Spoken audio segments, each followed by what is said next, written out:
کیا قرآن مجید میں کوئی غلط بات پائی جاتی ہے؟ اللہ نے نبی کے بعد قرآن کا وارث کس کو بنایا؟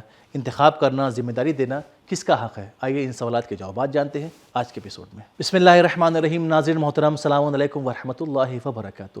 سبیل قرآن کے اس تفسیر پروگرام میں ایک بار پھر آپ سبھی کا استقبال کرتے ہیں۔ آج آپ کے سامنے سورہ فاتر کی آیت نمبر 30، 31 اور 32 کی تفسیر لے کر حاضر ہوئے ہیں۔ آئیے سب سے پہلے آیت نمبر 30 کی تلاوت کو اس کے ترجمے کے ساتھ سن لیتے ہیں۔ كتاب أنزلناه إليك مبارك ليدبروا آياته وليتذكر أولو الألباب بسم الله الرحمن الرحيم ليوفيهم أجورهم ويزيدهم من فضله إنه غفور شکور،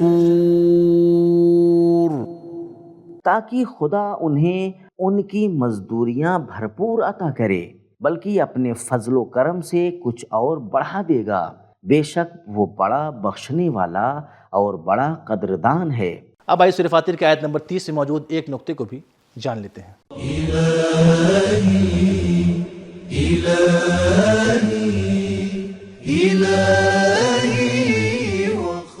نقطہ، اس آیت کے ہر کلمے میں اللہ کا لطف و کرم نمایاں ہے۔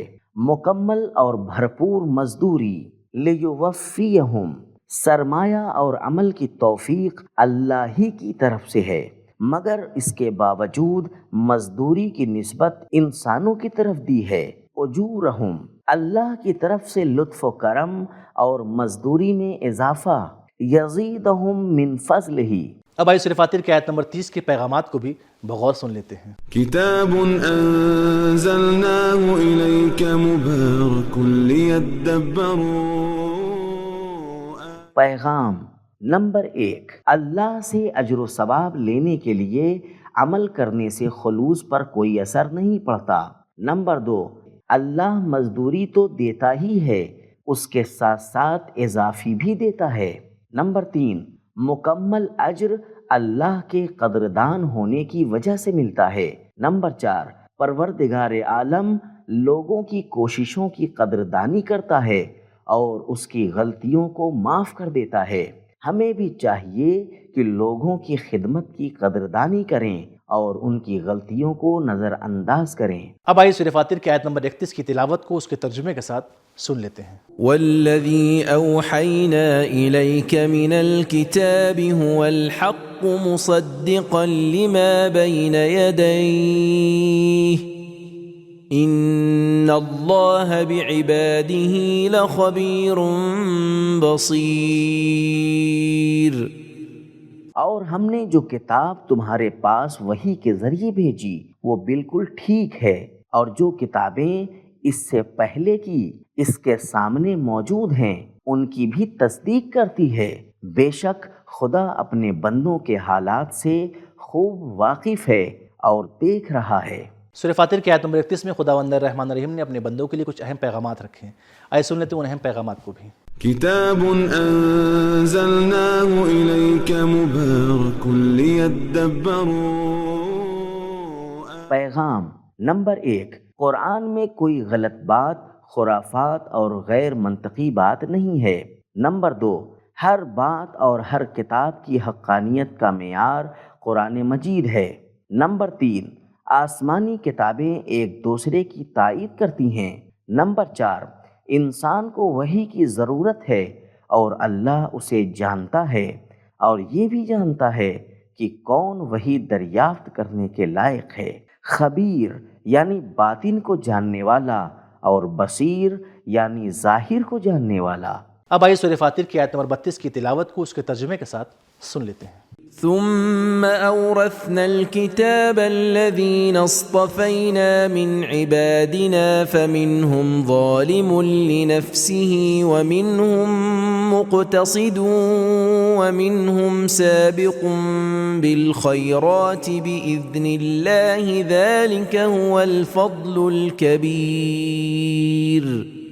پھر ہم نے اپنے بندوں میں سے خاص ان کو قرآن کا وارث بنایا جنہیں اہل سمجھ کر منتخب کیا، چونکہ بندوں میں سے کچھ تو نافرمانی کر کے اپنی جان پر ستم ڈھاتے ہیں، اور کچھ ان میں سے نیکی اور بدی کے درمیان ہیں، اور ان میں سے کچھ لوگ خدا کے اختیار سے نیکیوں میں اوروں سے سبقت لے گئے ہیں۔ یہ انتخاب و سبقت تو خدا کا بڑا فضل ہے۔ سورہ فاتر کی آیت نمبر 32 میں بھی خداوند رحمان الرحیم نے اپنے بندوں کے لیے کچھ اہم اور مفید نکات رکھے ہیں۔ آئیے سن لیتے ہیں ان نکات کو بھی۔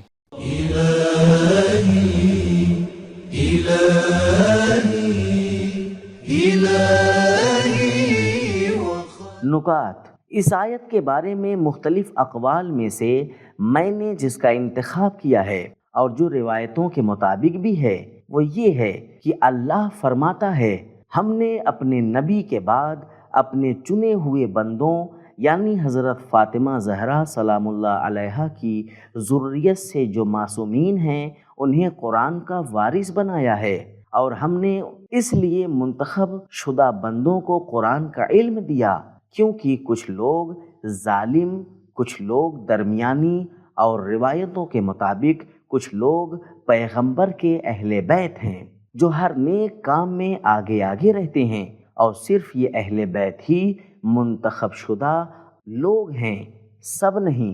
مختلف روایتوں میں ہے کہ اہل بیت علیہم السلام نے فرمایا، اللہ کے وہ منتخب شدہ بندے جنہیں اللہ نے قرآن کا وارث بنایا ہے وہ ہم اہل بیت ہیں۔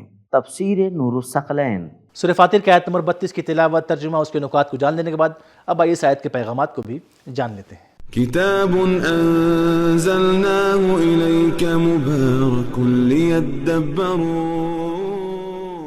پیغام نمبر 1، صرف قرآن کافی نہیں ہے بلکہ اس کے ساتھ اس کا حامی اور اسے اجرا کرنے والا بھی ہونا ضروری ہے۔ نمبر 2، انتخاب کرنے اور دینی ذمہ داریاں دینے کا حق اسی کو ہے جو بندوں کے حال کو اچھے سے جانتا ہو۔ نمبر 3، قرآن کے انوار سے محرومی کی وجہ ہم خود ہیں۔ نمبر 4، قرآن کا وارث بننے کے لیے ہر ایک نیک کام میں آگے آگے رہنا ضروری ہے، صرف کچھ اچھے کام انجام دینا کافی نہیں۔ نمبر 5، اللہ کا انتخاب حکیمانہ ہوتا ہے۔ قرآن کے علوم کے وارث وہی لوگ ہیں جو اچھے کاموں میں آگے آگے رہتے ہیں۔ نمبر 6، ظلم انسان خود ہی کرتا ہے، ظالم لنفسہ، لیکن اچھے کاموں میں آگے آگے رہنے کی توفیق اللہ کی اجازت سے ملتی ہے۔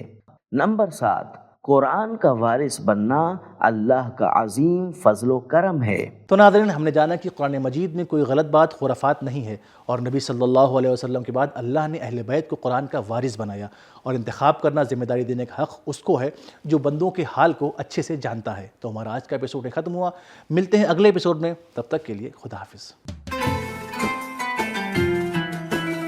سبیل قرآن، قرآنی سماج کی پہچان۔